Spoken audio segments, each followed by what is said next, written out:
Hey folks, Dave for Nerdarchy, 4 Nerds by Nerds, and today I'm hanging out with... Nathan Nerdark. So we are only three amigos today, not three amigos in D'Artagnan. And we're missing, and only two of us behind the camera, in front of the camera. So on one side of the camera. Some kind of the camera. There's the camera, there's Yep. a thing. Doug is manning the helm over there for us, being all tech-like. And Ted is playing in the woods with small children, I believe. Yeah. Actually, children of all sizes. Yeah. Because Not LARPing, though. a good portion of my family is with him. We've got my son, my nephew, my other nephew. They're all away at some Boy Scout thing and playing in the woods in the rain. So they had a nice night last night, I assume. So Halloween is around the corner. It's fast approaching, and I don't know, I feel like this is like a favorite holiday season time of year for gamers everywhere. Yeah, well, I mean, it's like built-in story time for making all kinds of terrible plots for your players to go through. Spooky, scary things. Yeah. Cody from Taking 20, he did his Halloween video, I think earlier in the week, which he did 5 different ideas, and they're kind of like the iconic Halloween stories that you're going to tell. And, I know a couple years back, we have like a local convention here that we pop into occasionally. And a couple of the fans showed up, and we brought them back to Ted's house, and we murdered them. No, we played Dungeons and Dragons. And then the murders began, as Doug would say. Yeah, and then the murders began. In Dungeons and Dragons. Yeah, well, I did kill a couple of them. I think actually it's the adventure's up on the channel. We've recorded it and put it up one of those that Halloween, I think. I went live, so it can be found. So I should have probably found it and put it in the description. That would have been planning, yeah. That would have been like a planning thing. But I think if you do a channel search and search Halloween, it'll come up. That's my guess. Well, I don't want to give away what we actually did in that one. So we want to get into kind of like good go-tos for Halloween stories. Well, we can kind of get into it, but spoilers if you care about such things. No, were you there for the game? No, I was not. Oh, okay. I think I left afterwards. I think Ted was there, and Ryan was there, and a couple of the fans were there. Yeah. And so I figure, I'll actually talk about it a little bit. Like, if you guys, like I said, they're spoilers, whatever. So what I did was I did a haunted carriage, right? I kind of was inspired by Sleepy Hollow. I think I've used this before. I think it was a Patreon reward at one point. It could have been for October for one of the years. I believe it was. And so the idea was there was a ghost carriage that was taking vengeance upon adulterers. So it kind of starts off as like a murder mystery, and then once they start linking together the connecting factors, they realize that all the people that are being murdered were all adulterers. They were And as they put that together, then they find the lore behind the haunted carriage itself, the ghost carriage, which was that the jilted wife ran down the her husband and his mistress, and then there was and then something carriage happens. Accident, yeah, right? A carriage accident where she dies as well. So the three spirits kind of inhabit and the carriage, so it appears. I was also inspired a little bit by Stephen King, not Carrie, Christine, the car, Christine. Where the carriage would come and get destroyed or whatever, and then can reform itself. And I gave it an ability. So after they finally tracked it down and they figured out the next likely target, and they confronted the carriage, and he ended up destroying it. But I gave it this necrotic explosion at the end, when it dies, and it killed Ted and one of the fans with its death throes. So I just like those kind of things, and every Halloween or every holiday, really try and just run something different. And that's the classic cursed object or possessed object. Yes, I would definitely call it the possessed object for sure. And you could run that game again and you could make it around the idea that they had to figure out how to uncurse the object or how to unpossess the object. I feel like, if you need ideas, there's like 13 seasons of Supernatural that you can mine. Yes. That have like every like iteration of possessed or cursed. And you can imagine. You probably only have to watch four seasons, and then you get the idea. 4 episodes. You only need to watch 4 episodes, and you know them all. I recently completed all 13 seasons, and I'm like, I don't know why I did this to myself. I stopped after Leviathans. I was like, I don't need to watch this anymore. It's always the same. Like, one of them does something, and they have to fix it. One of them may die. One of them may come back. All that kind of stuff. So, for Dungeons and Dragons and building encounters around Halloween, there's definitely a lot of tropes that you can borrow from. Again, the Headless Horseman, always a fun one. Anything with scarecrows works really well. And now is it the person dressed up as a scarecrow and killing people, the scarecrow that's actually an animated golem of a hag, or any which way? Well, that's what's great about it. You can do any of them, right? Because if you do the idea that people are being murdered by a scarecrow, well, as D&D players, we're just going to probably assume it's the monster, the scarecrow, right? Mm-hmm.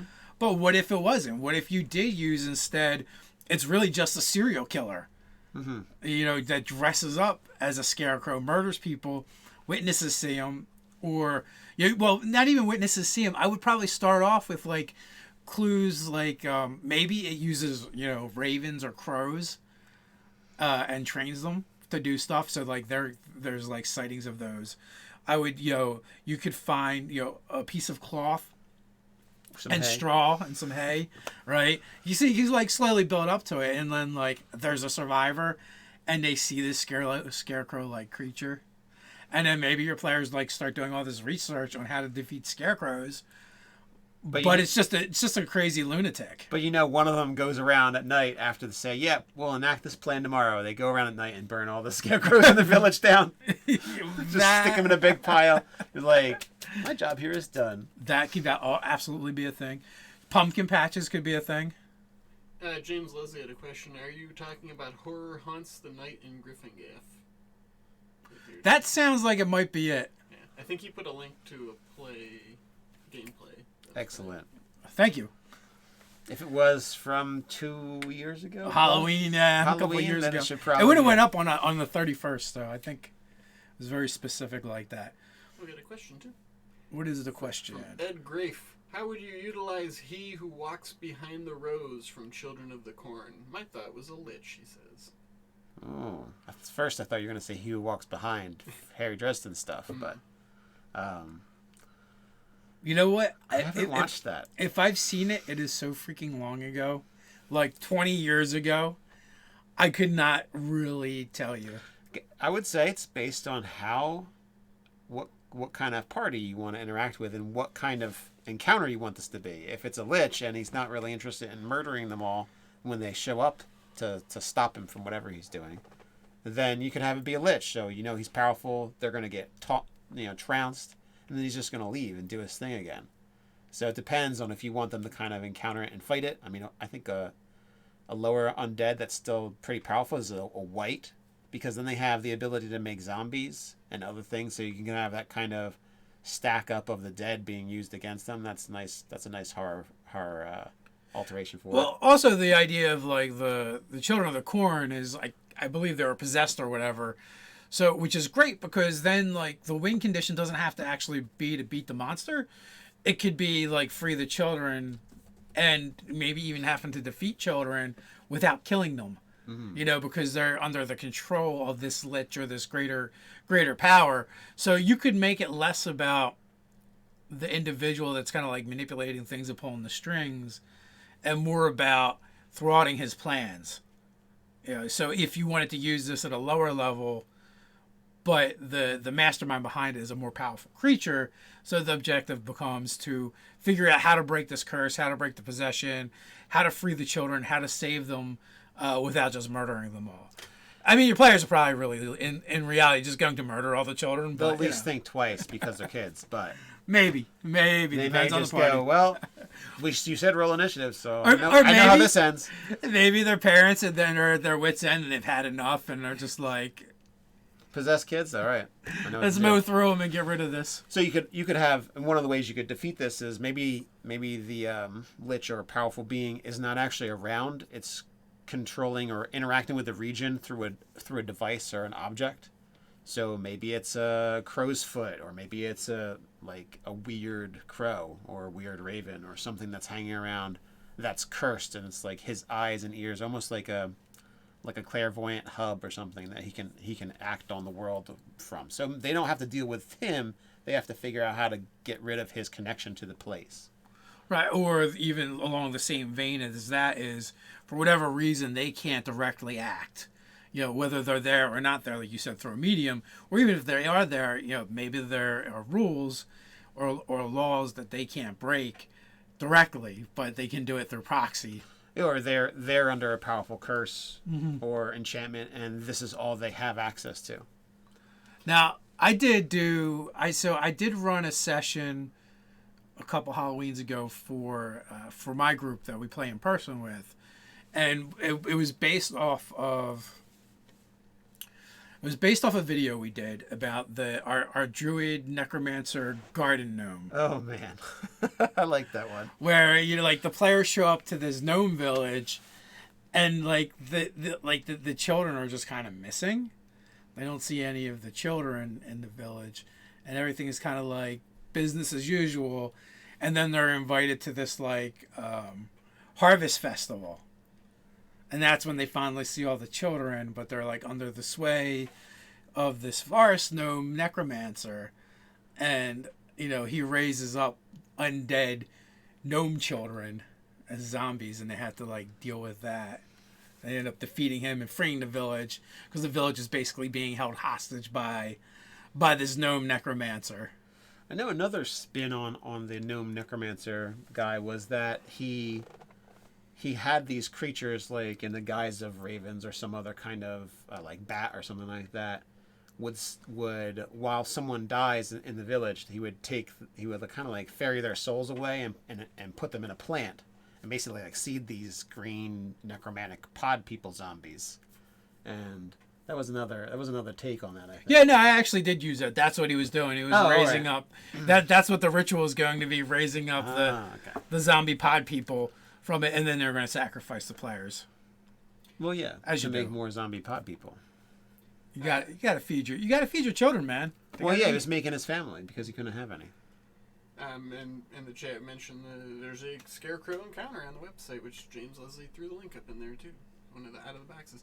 Here's a question to test your pop culture knowledge further.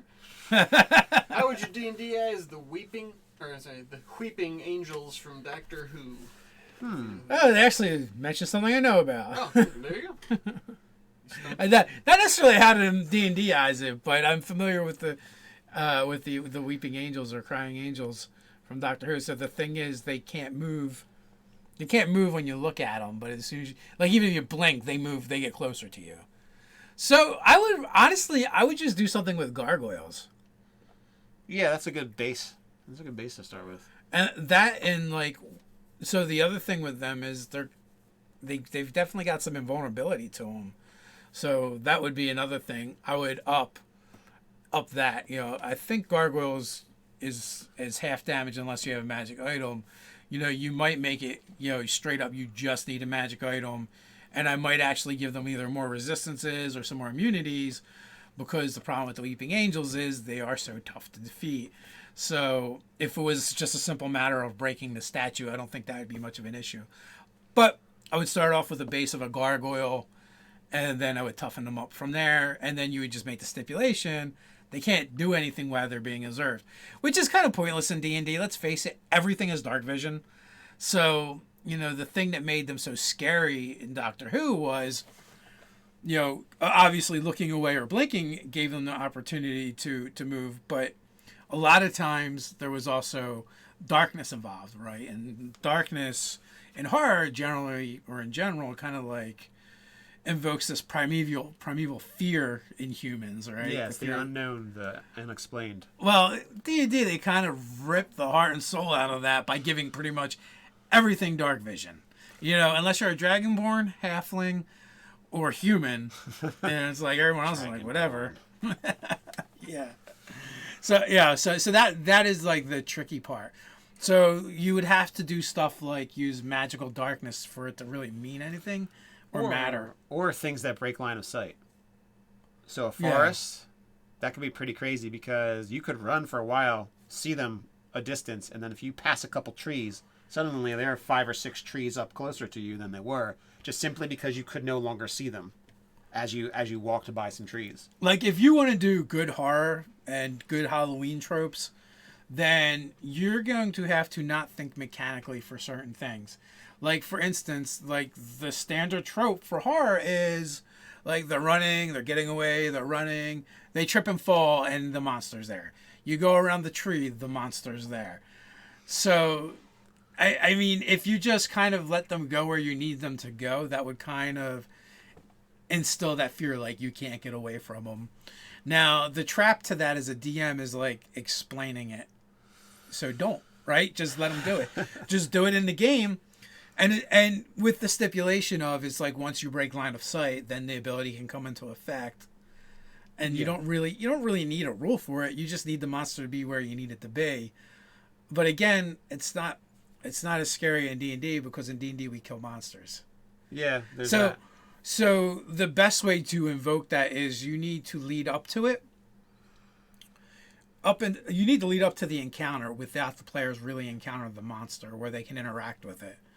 Because once you do that, they're just going to do what you do in D&D and roll initiative and murder your monster, right? So you're going to lose the horrific elements to it.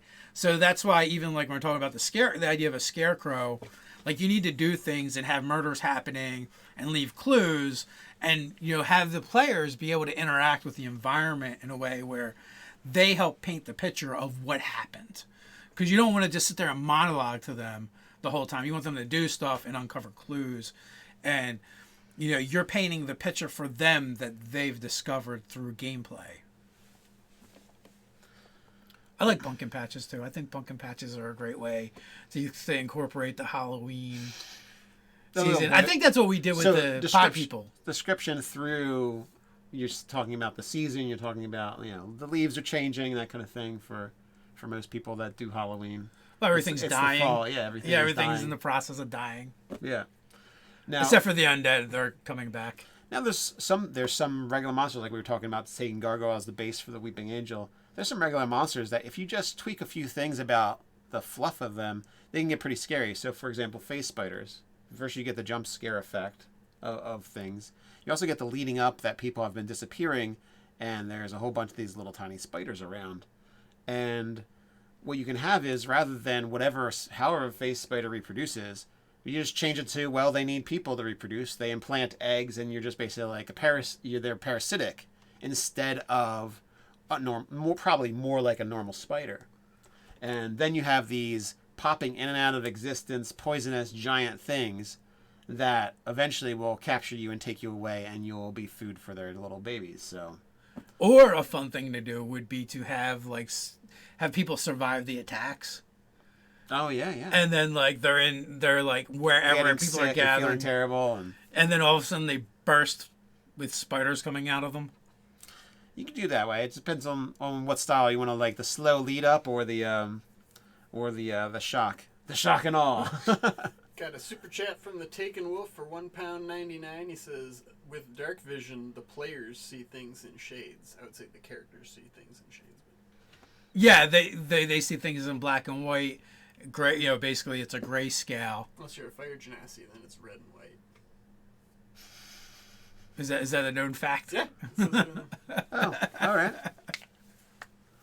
So when they use their dark vision, everything is hell vision. Basically. Nice. It's like I'm at home on the plane of fire. Mm-hmm. Yeah. So, but and again, so even that can be kind of hard to convey to your players, like that black and white. So I really feel like dark vision really kills the horror elements. So you're gonna have to do a lot of like leading up, or use like magical darkness, or fog, things that they can't penetrate and see in.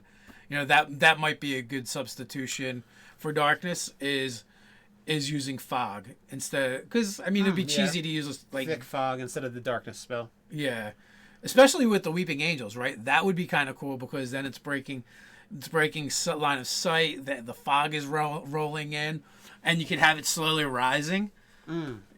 So what if one of the like a poof of fog rolls by one of the statues, one of the Weeping Angels, and it's not there anymore? Then you describe something grabbing the player's ankle. There you go. Even better if you have a child that could hide under the table and grab your player's ankle. And I'd be like, all right. Yeah. Let's go. A request from Comrade 2261. Please D&D Skeletor for Halloween. Let's see. Skeletor for Halloween. He has spell power, right? Am I thinking? I don't think he does a lot. I think there's like some ritual magic. He does some glowy eyes shit. He's got a sword. So thaumaturgy and ritualist, maybe. Maybe. I think He's his a rogue mastermind with ritual caster and maybe magic initiate. Those are good. Yeah, I think that's a good spread. Yeah, so I always saw him as more of like a warrior. Like he does fight He-Man. Yeah, he does stand like, up to He-Man. Even if you suck against He-Man, the fact that you fight He-Man makes you pretty awesome. And don't just get slapped aside in like 2 seconds. Yeah. Yeah. So, and then like I think they did like a new version of He-Man, and they kind of explained how he became Skeletor. Although I kind of like it better when you don't explain things sometimes, then you're left like to speculate. And just buy the toys. And you're left to speculate and buy the toys. Speculate and buy the toys. Yeah. Maybe we could do that one for Halloween. I don't know. I like the Halloween idea we were cooking up. Well, we do have another idea we were cooking up as well. Still cooking it up. Still cooking it up. But yeah, maybe next year we could do Skeletor, or maybe we could just do Skeletor to do Skeletor. Just whenever. We haven't D&D'ized anything in a while. So we might need to. Although so one of the things we've been doing with a lot of our character builds. You'd be a Skeldritch Knight. Skeldritch. Did they bring back Skeleton Warrior? Is that in any of the books? I'll have to look. Like a monster? Like a tougher skeleton, wears armor and stuff. Well, it used to be like I don't recall. So Lord Soth had 13 skeleton warriors that would follow him around, but like it was a tougher skeleton. But like it's almost like saying a lich is a tougher zombie, like by magnitude. Yeah, right. It was an old monster. So they were naked death knights basically. They just had their sword and their helmet or whatever. It was like in Fiendum Folio, the original Fiendum Folio, and then they probably remade them for 3rd edition. I bet. Yeah. I don't know that they made their way back into 5th yet. There's a lot of different skeletons in the book, but I do not remember a skeleton warrior. Here's a great question for a Halloween thing. It's from the Taken Wolf also. How would you do The Thing? And I'm guessing it means the John Carpenter movie, not the Fantastic Four. Whenever I think about the thing, for whatever reason, I think about the Saturday morning cartoon when I was a kid. And he had the rings. Ring thing, do your thing. And he punched, no, just me. Just you. Just me. Well, you were watching too young. that while you were banging your pots and pans together on New Year's Eve. Yeah, pretty much. So John Carpenter Thing. So I feel like there's probably some monsters that you could kind of modify in the monster manual. I almost like think a little bit about like a gibbering mouther for some reason. I don't know why, but like without the gibbering part. What about a slab? I mean, the whole movie's about not knowing where the monster's hidden inside somebody. Well, yeah, I mean, Aliens is kind of the same way too. Anything that kind of bursts out is like creepy like that. And they didn't know who was infected by the thing. You know, I would look to oozes and puddings for that kind of stuff as well. Where you could you're going to modify it a little bit. I think if you added the slot incubation thing, I think that would be a good addition to whatever base monster you tend to pick. You know, you would look at ambush monsters for sure because that's exactly what it does. How would you make it where the guy's head pops off and grows spider legs? That was one of the most horrifying things I ever saw as a kid. Here's another question. Vargul is kind of like that. Pretty much a spider Vargul. Yeah. Maybe a drow version of a Vargul. Oh, yeah. Here's another one from Ed Grafe. How would you weaken the classic movie monsters for a one-shot, specifically the Wolfman and Vampire? I am planning a newbie one-shot like Monster Squad. Awesome movie, by the way. I would go, Vampire Spawn's still pretty tough. Yeah, if you're going like newbie like third level, maybe we can work with it. But newbie first level, that's going to be rough. Yeah, like 1 through 3. While they're sleeping, you got to kill them while they're sleeping. 1 through 3, and it's like, all right, you're really doing Scooby-Doo. And you got to like rip the mask off at some point. Have you looked at Death House yet? That's a first level adventure. Very challenging. I think Doug is saying you don't. You just murder them all. The vampire shows up, starts pulling off their heads, using them for weapons. So werewolf, if you used a different, like a weird chihuahua, maybe. Well, okay, if it's a werewolf and you're able to interact with the person eventually, because werewolf I think is more about not getting killed when the werewolf's actually out, and figuring out who it actually is, so that you can deal with them while they're not transformed. So that's all about kind of a little bit of race against the clock, plus you have the idea that there's certain things you'll find out. Like, obviously, you'll find out who the werewolf is if you're around him when he transforms, but you also could be the next victim if you're around him when he transforms. I think there's an out-of-the-box with a weakened werewolf on the site, too. I don't remember what it's called, though. So, I think Nate is absolutely right. It depends on what you're trying to do. Is it that you just want your players to fight these monsters, or do you want to tell a story with these monsters, right? Yeah. If you want to tell a story, that's a lot easier, because really you just have to set up different win conditions. Like, here's a syringe, plunge it into the werewolf, it turns him back to a person, and then you can kind of like capture him. Or he's full of silver and he dies. Or he's full of silver and he dies. You can do kind of things like that. Or, but the real trouble is, who is the werewolf? Who's the one doing the murders? At first, do they even know there's a werewolf? It's just people are being ripped apart by wild animals. And then, as the story progresses, it comes out that it's actually a werewolf. Now, that being said, a jackal-were is similar to a werewolf, but much weaker. So you could look at that. They're still pretty tough. You could look at things like giving the players the proper items they need to combat werewolves. Like having silver means that they can affect it and do damage to it. But, a werewolf's still pretty tough depending what level they are. Just something better than a kitchen knife, because that's what I had when we were killed by were-rats, a whole plague of were-rats. I had a kitchen knife that was silver. Hey, man, a butter knife. Yeah, butter knife. Sharpen a butter knife on some cobblestone.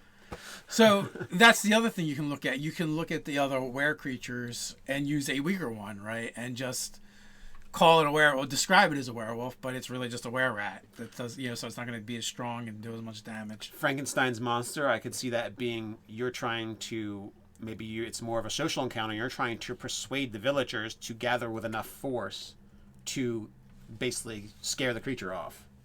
And that might fail a couple times, which might include a couple people being dead.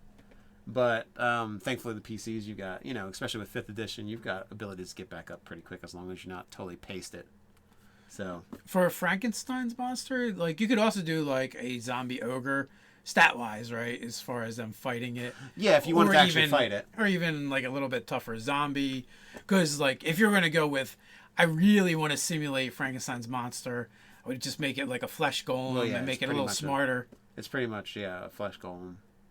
So there's definitely ways of doing that. But again, the werewolf isn't too hard. Vampires are a lot harder, but I would just look at less powerful corporeal undead and decide how powerful you want this vampire to be and pick the one that's close. Maybe use a white instead. Yeah, or and you can go along with the storyline that it is a recently turned vampire or a somehow weakened vampire. Like maybe there's a flood in the region and his mausoleum is now technically part of a river area, so there's parts where he can't be, so you can kind of like figure that kind of stuff out, where people are actually being killed and where they're not being killed. And I think in all those you'd have some kind of lead up to what's going on. Well, yeah, that's the only way you're going to do a good horror type game, is you need lead up, and it has to be more of an investigation. It has to be uncovering grotesque and horrible things that are being done, without the player's ability to directly impact it, they can only kind of like gather clues, which is going to help them in the long run. So it's not like they're just so this way that they're active participants in what's going on. You don't want them to be hearing about your story that you're telling them for 4 hours before they actually get to do something. You want them to have meaningful choices, but at the same time, it's not going to be a horrifying game if they get to encounter the big bad really early on, because most of the time in D&D, if you're building encounters that are on par with what the party's going to be able to handle, without that lead up, without that build up, there's nothing to really speak to the players and like scare them before it happens. Yeah, and to get that, there's got to be some kind of level of unknown. So you've got to have more questions than answers for quite a while, I think, before you start like kind of uncovering what's actually going on. And then, and then maybe you could encounter some of the minions of said vampire, like the Renfield, for instance, or people that are working for him, agents. Which are kind of strong and give the party a little bit of a fight, but they enough to go, oh wow, like there's a level beyond this. So I think the Mind Flayer would make a nice horror thing. People missing brains. Well, yeah, or adapt it. Maybe it drains you of your bodily fluids instead of your maybe you're just like a husk. And the tendrils are all like straws instead of. I kind of want to do something now. I kind of want to do something now where there's like intellect devourers running all over the streets like rats. Which, I mean, they're nasty enough by themselves. Yeah, they claw your face off. But like, so that's where you can. So this is where you can take your players and their metagaming and use it against them. This will work better the more your players know. Like if you had a lot of intellect devourers running around, but they're not really intellect devourers. They don't have the full capabilities.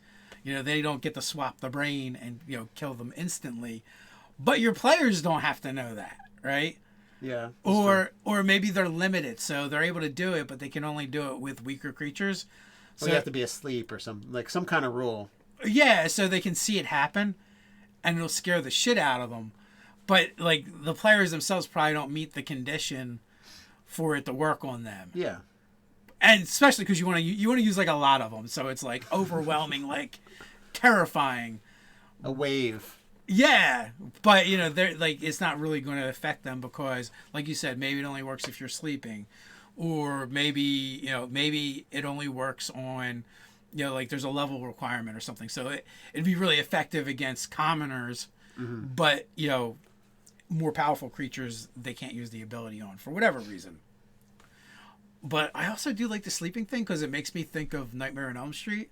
Yeah, it's like you can't get you if you're awake. Yeah, so like you're forcing the players to stay up, and if you do this over days, then they're making exhaustion checks. Yeah, and possibly starting to hallucinate or see things or mistake things for others. Or they're trying to do things to keep themselves from dozing off, like in Nightmare on Elm Street, they're putting cigarettes out on themselves to stay awake. Or they're brewing like magic coffee in order to stay awake. Yeah. But not only that though, like the future encounters are going to be that much harder because some of them may have levels of exhaustion. It's no big deal because you can do it for like 6 days in a row. There you go. Yeah. And then you're dead. dead. Unless you're a berserker barbarian, then you're probably dead earlier. Yeah. And that would be rough because, no long resting. That's kind of tough. Or trying not to fall asleep while you're long resting. I don't know. Because technically, do you just have to have downtime? You don't have to be unconscious, right? No, you need there's certain things that get around that, but most people need to actually rest. Rest and sleep during their 8-hour rest. All shadow sorcerers. They're all, yeah. It's all right though. The exhaustion will still get to them eventually. Yeah. We got another £1.99 from the Taken Wolf says it's primetime nerds. Thank you very much. Thank you again. Mucho appreciated. So, have you run any Halloween games? I know I've run a few. I've played plenty of horrific games, but I don't think I've run any specifically at Halloween. So Night Terrors is a good example of Yes.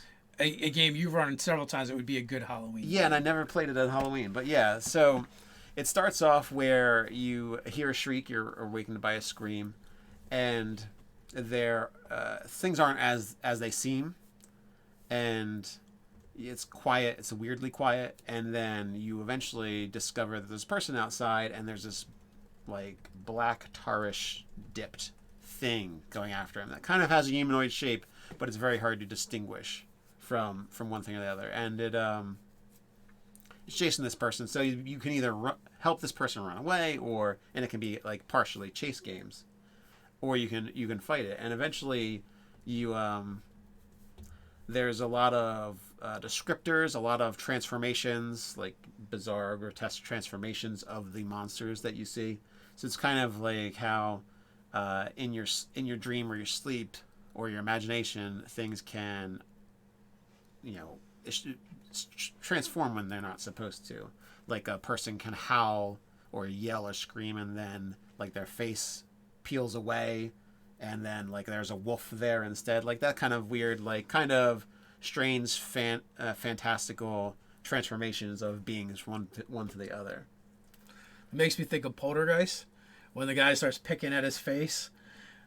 Oh yeah. And his face just starts coming off, and the maggots start coming out of it. Ooh.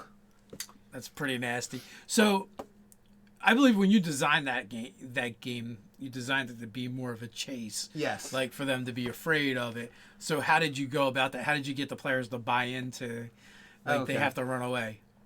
Well, I have to say that 50% of the time I did not get them to run away, but I think that's just the nature of when you play D&D. And you say roll initiative. Or you say, what would you like to do? And I'm like, I'd like to fight it. I'm like, oh, are you sure you don't want to run away? So there are some times where people will be, well, if they don't get scared from this kind of howling, transforming ogre, tarred ogre thing, then when it howls, it kind of reverberates in their mind and can harm them. And is that a fancy way of saying psychic damage? yeah, psychic damage. And with that kind of stuff, if something like yells at you and hurts you, I think that lends credence to the idea that you should probably leave the area. So there's like just a little bit of descriptor, how it's coming out of the shadows, like this deeper darkness within the shadows of the moonlight, and that it's already maimed somebody who is doing the correct thing and running away. The person just might need a little help. So you can either assist the person in getting away, which I've had some player characters do. I've had them assist the person and let them run away and then fight the monster. And then I've had them just turn around and be like, we're going to stomp this thing, and then we're going to get on to helping that guy. And so it's one of the difficulties, I'd say, when you've got a game that people are playing heroes in. A lot of times they don't want to do things that seem unheroic, and I think running away and being chased by monsters would be considered unheroic most of the time. So they're already kind of in their minds as players, and the way they've possibly designed their player characters, they're pushing towards this idea of confrontation rather than escape. So you might look to creating more of an overwhelming odds feeling, either through descriptions, through the massiveness of the creature, or another way is like how I've already hurt a person, already hurt an NPC for the characters to witness. You may have to kind of finish off a few people for them to get the understanding that this is not a thing that you want to have touch you in any way or come within 5-10 feet of you. So you might as well get the heck out of there and leave this area behind. So there's some of the ways that I've been successful in having them kind of move on from the place, as well as if they decide that they want to start fighting it, I have more of them show up of the same creature. Like they can see off in the distance, they can see shadows, this deeper darkness that's resolving into this like tar covered form of more like tar-matted wolf men and other things like that. And that usually gets them with the idea that it's like, well, even if they defeat the first one, the rest of these show up. So that then the chase begins because they had a hard enough time with the first one. So at that point, they realize that we need to get out of here. So I'm also kind of like a fan of using metagaming against your players, in the sense that, like, say you throw in some fodder, some NPCs, some commoners into the mix, just so the players can kind of witness something happening, and you roll an attack on them, and they're like, oh, that black inky thing, like, just reshaped its arm into a scythe, like, construct, and just rip through one of the commoners. The key, though, is to not describe it narratively. Like, you want to do it narratively, but be like, oh, it hit. It was not a crit, and it just did 44 points of damage. Oh, all right. Well, that would pretty because much... you know what? Because you got to, like, put it in, like, D&D terms to scare the players, right? Like, oh, 40, I don't have that many hit points. Yeah. I can't take a hit like that. And you said that wasn't not a crit. Like, you got to do things to try and maybe... Because, like, as a DM, I've tried doing a narrative thing to try and, like, convey to the players. That never works. They're like, whatever, you killed a commoner, big deal. But if you got put like it, 5 hit points. I got 50, I'm good. Yeah, but if you put it in terms they understand, like, I'm a 3rd level character with 34 hit points, and you're like, oh, I just rolled non-crit, not max damage for 44, they're like, oh my god, like, I can take 2 of those at best. Yeah. Before I'm done, you know. So you have to think in those terms, or alluding to the fact that you're using really powerful monsters that they understand what they can do. And then maybe watering them down so that you can actually use them. Well, yeah, I had these amorphous, kind of like ooze-like humanoid creatures, and like, well, I have no idea what that is. Like, I could have just used a demon with a flaming sword, and they would have probably ran. The Balrog shows up because they're like 3rd level characters. So there is a benefit to using a known quantity, like Dave was saying, like, oh, this did massive damage, and it was just a regular old roll. Or an iconic creature that they know they need to leave the area for, because they might not survive even if they do run away. Yeah, like, you roll your regular attack and you roll a bunch of dice. Like, they understand that. You know, and they understand, well, wait a minute, that's not good. And make it clear that this is not a crit. This is normal damage. I'm not doubling these dice yet. I think in order to... And the other thing is, at the beginning of the game, is asking for buy-in, right? Like, this is going to be a horror game. This is going to be horrific. And to that end, too, that's where you might tell them, like, I'm not necessarily going to use monsters that are appropriate for your challenge for your level, just so you know. And that you guys do whatever you want with that information. But you've been warned. You know, especially if you normally don't do that. Mm-hmm. You know, and, you know, here's the thing, too. Like, you don't actually have to really... do that anyway. You could just tell them that, and hopefully they'll buy in and go, well, make them think twice about each encounter. Yeah, I've labeled horror, labeled chase.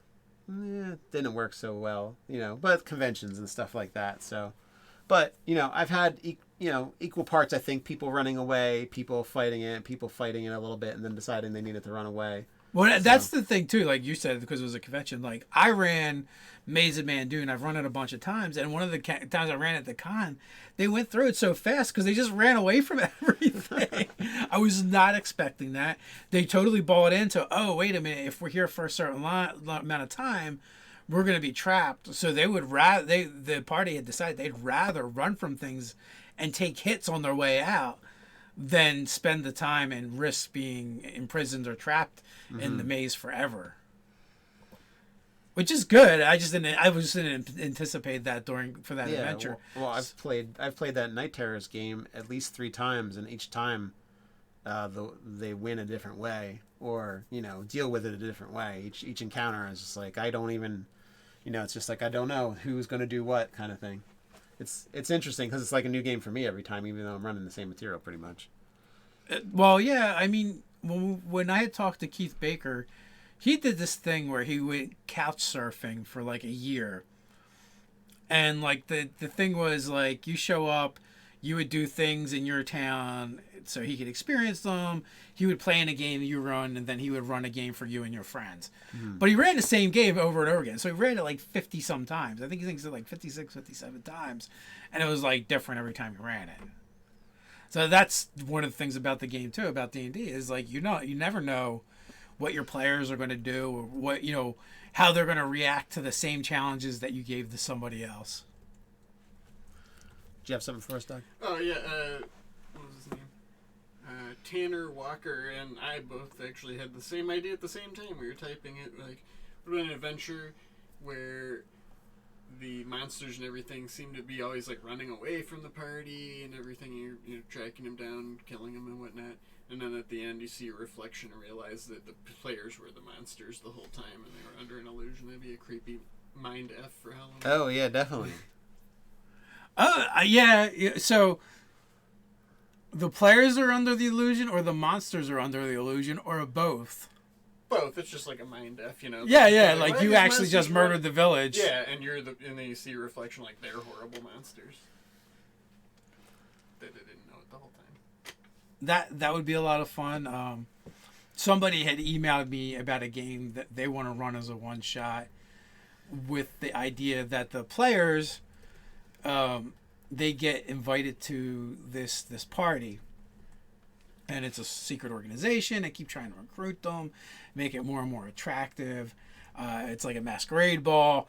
They somehow eventually like remove the masks from some of them, and they're basically humans or humanoids, but they have 3 eyes, and they've been trying to, get them to join this organization throughout the whole thing. Well, the end of the adventure is the players realizing they're all dead and inside an aboleth, and the aboleth is trying to integrate their memories into it. And they wanted to know, how can I do this and reveal it to my players without doing the info dump? So I was kind of like, well, what you could do is when they're finally running away from, the party, these creatures, and they also the idea of like it takes place in this manor and mansion, but as they delve deeper, it becomes looking more and more like a lair or a cavern type scenario. I'm like, well, how about if when you get to the end of it, like the final reveal is you come to a room or hallway that ends in 3 windows, and you're looking out the 3 windows, oh, man. and you see the bodies of the party laying out and dead, and maybe the tentacles, in front of it. Yeah. But the idea that you're looking through the eyes of the aboleth, and I kind of like threw out the idea, well, maybe instead of having them automatically lose, and just revealing it, but if they actually kind of win the adventure, let's just use that for lack of a better way of putting it, that they're able to not have their memories integrated to the aboleth, and maybe the aboleth needed information they had to complete its scheme. Mm-hmm. So they lose, but they still beat the aboleth. They're dead, but they've stopped the machinations of... Yeah, so like there's like a win condition for them where it isn't just, oh no, you just lost. But I thought it was an amazing idea for an adventure in general, especially if you're doing like a one-shot or a convention game. The only tweak I would make is like at the end you have a way for the party to feel like they won and triumphed, even though they died. Tanner's responding. They said, if it's an aboleth trying to merge their memories, why not have the players themselves start drawing the rooms? They'll be confused, but when the reveal happens, they'll understand. And Brian Smith says, you got any fun ideas for a player to continue to play as a ghost or something if they die in a one-shot? I think somebody asked that last week, too, didn't they? I think so, too. Remember we talked about Ghost Walk and stuff like that, but have at it. Answer it again, monkey. Dance! Well, I mean, really, a big part of that depends on what level is your party, right? Because depending on their level, you can just look at all the incorporeal undead and use the stats for them, maybe reflavor it, maybe retweak it. Maybe it's not necrotic damage, maybe it's radiant damage. If they're more spirit than undead. Mm-hmm. I think doesn't Matt Mercer have some kind of subclass that's specifically an option for when your character dies and then come back as some kind of lingering? I think it's called like lingering. I have no idea. You could also just... If he does, it's not in the Taladori campaign setting. Just make it where there's an item that's found I mean, because if the character dies, normally it's like before the end of the encounter, just insert something that allows for the animation of a corpse or something, and just let them play as like an intelligent zombie or an intelligent like white without all the cool powers or ghoul or something like that. Lingering Soul, that's what it's called. Lingering Soul. Yeah, I mean, you want to do it in a way that it's still going to be fun for them, but you don't want them to overshadow the players in the group. Yeah, so I feel like there's plenty of undead that you could just tweak one of those and probably make it work. Heck, even at first level, I mean, if you want them to follow them around as a skeleton or a zombie, you could do that. Yeah. And then it can still work out. You have specters, you have wraiths, you have ghosts, you have banshees, so that you kind of run the gambit. And with all the other books that are out between not Xanathar's, Mordecai's Tome of Foes, and Volo's Guide, and the Monster Manual. And then you go into Tome of Beasts, Creature Codex. Sure, you could find an undead that will fit what you need. Now that being said, it could be tricky if you don't know what's going to happen. And all of a sudden, you could kind of let them play their character as they are with some minor tweaks like penalties for being incorporeal and benefits. Yeah. I don't see it being too much of a stretch to just do that especially if it's a one-shot. It's just like so this person can still play, basically. So at that point, if it's a little weird or one-off, it doesn't matter because in a couple hours it's going to be all over anyway. So as long as you don't mess with the fun of the rest of the players, or if it's even just to get to a point where they can insert a new character, and if you're going with the idea that this character is going to be have a final death, like they're not coming back, you could do something. You could even become an adventurer for a little bit for like them having to escort the spirit somewhere, because obviously if you're playing in a spirit form, something's gone wrong because you haven't moved on to the next plane. Yeah. So your next quest could be fixing that. Yeah, we had the ball, the vampire ball at when we went to Think Geek. Yes, we played there. That was a lot of fun. So that game was fun in a couple of ways because I kind of threw out what the theme was going to be. And then one of the folks down at Think Geek, she actually created the characters. And it was Erin. She did an awesome job. She created the characters all themed off of classic horror monster movies. Mm-hmm. Yeah, so there's the Monster Hunter, the Mr. Jekyll, and Dr. Hyde. Yeah, I probably had that bugbear. Yeah, the Invisible Woman. Yeah, which was a Dugar. Yeah. What else was there? There was like the Phantom of the Opera, which was like a drow bard, I think. Yeah. So there was a bunch of options for people to choose from, and then it was under the premise that there was something that was going to be going down at a vampire's ball. I was kind of inspired by Harry Dresden. I think it was Grave Peril. Yeah, that's the third one. Yeah, it was the book. With doing the vampire's ball. So that worked out really, really nicely because the idea that she came up with, I was able to integrate with the idea of, well, if someone is sending people in to get the job done and break up whatever's going on to a vampire's ball, which is going to consist of a bunch of different monsters, then what better than to send in other monsters to do the deed? So it worked out really well. And I was the most normal. Just creepy necromancer that talked to his familiar and his +1. His +1. Yeah.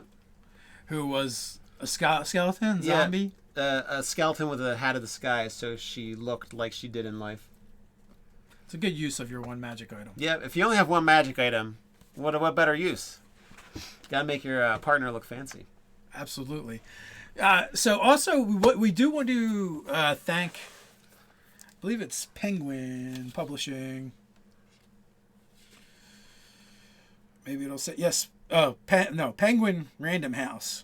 They were nice enough to send us out a copy of Art and Arcana, a visual history. And I believe you can order it now on Amazon and other places. But this thing is gorgeous, and it is a tome just full of art from D&D, all the editions. It's got a lot of cool stuff in there. This is the normal version. It even has the things like ads and posters and stuff in there. Yeah, from D&D. That's the standard edition, and then there is a special edition as well. So yeah, this will probably go into our pile of giveaways, and we will be giving this sucker away at some point.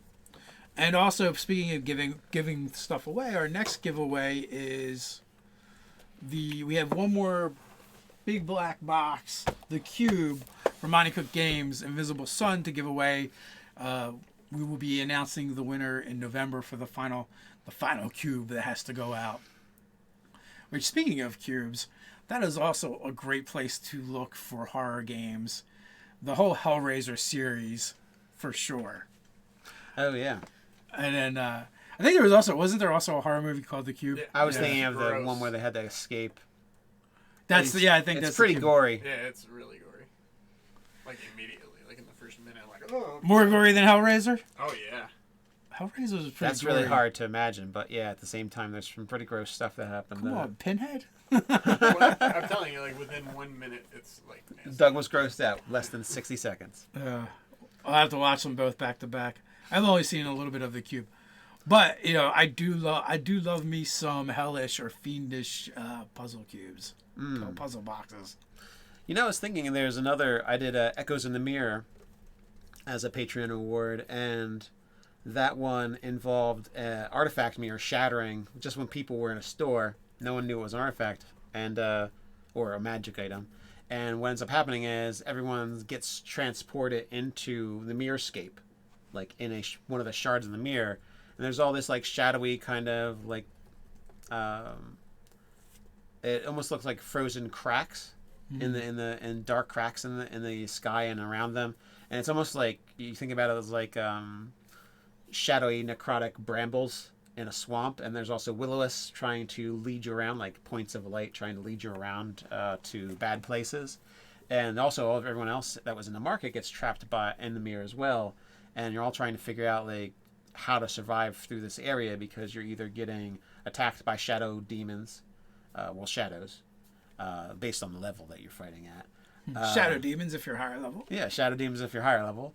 And you're trying to avoid the traps of the will-o-wisps while at the same time trying to find out what's beyond where you can see beyond the horizon in the distance. And it's basically the back.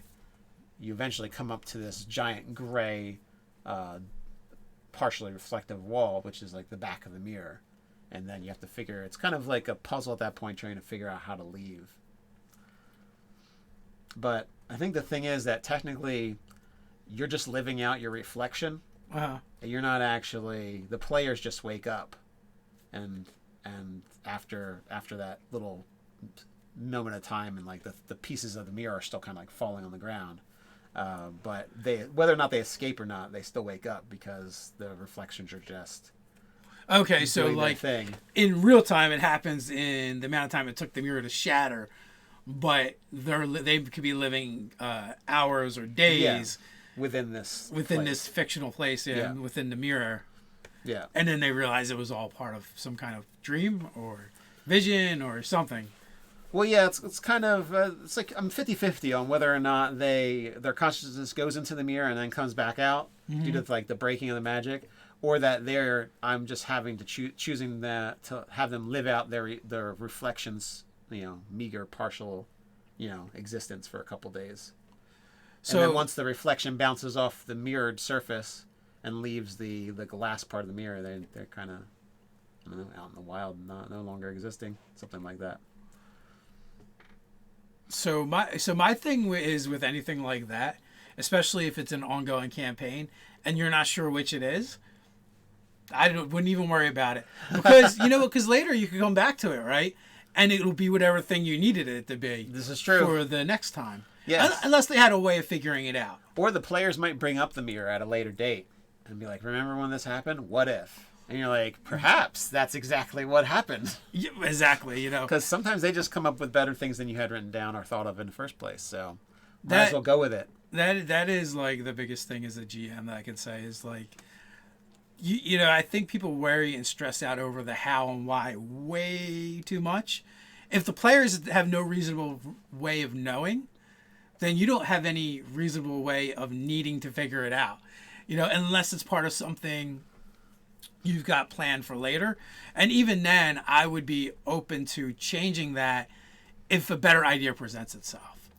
Yeah, and another thing to keep in mind with that whole kind of how difficult it is to GM and what kind of story you're running is if you just listen to anybody pointing out plot holes in major movies that have $1 million budgets, you can have a couple plot holes that they don't know the answer to or that you don't know the answer to in your D&D game with your friends. Well, you know what, though? You're actually less likely to have those plot holes because hindsight's 20/20, and a lot of times you're filling in those plot holes later based off of things that are happening now. Yeah, you're rewriting what did happen to fill them in with the information, so it looks kind of like a smooth. Yeah, then your players arc. Just think you're a genius because you thought, wow, you thought this far ahead. Yep, that's exactly what happened. Yep. With this 3-sentence piece of paper every session, I have to say that between Ted, Dave, and myself, I write a heck of a lot more material than they do nowadays. I concur. But even then, I'm still not that good. Even with all this planning and plotting and stuff, because players do what they want to do. They can run away when you think they're supposed to fight the thing and rescue the person. That's the next hook, and they could just go like, "Oh, I know there's a door there, but I want to get the heck out of this place. It creeps me out. Let's go travel a week away, and we're never going to see this encounter again." So that being said, I do not do a lot of writing beforehand. I do a lot of writing during the game. I take a lot of notes then, and that's the stuff that kind of fuels the future adventures. Mm-hmm. The things that the players brought up or do in my game today is probably going to be the fodder for the next several sessions. Or the things they don't do. Like, oh, well, there was a reason to go back to this place, but you never did. Well, something happened because of that. Like when the Scarlet Sisterhood, then something got burned down, and they put up gang symbols around the area, and then in Ted's game it came up that there was we're trying to figure out these gang symbols on this house that burnt down. We're like, what's going on here? And it had nothing to do with anything except that some of the sisterhood was trying to cover up their tracks. Yeah. So it's like this weird kind of, it's like sometimes crazy people or normal people that are trying to do crazy things, it just happens, and then you're left with like, what the heck does this have to do with anything? So it leads to a bit of confusion, but I think, again, in when you're doing horror or suspense, if the more questions they have, even if some of them have nonsensical answers in the end, I think the more questions you have, the better off you'll be for crafting that. I agree in several ways. One, the more questions there are, gives the players more things to think about and do, and 2, the more questions there are, the more the players are likely to voice some of their opinions on how those things end or go. And then you put them in your database as a GM and bring them back later. So, but you got anything else? Because I think we're up against the time. No, I'm pretty good. If we had anything we needed to talk about, we will talk about it next Saturday. Absolutely. So until next time, stay nerdy.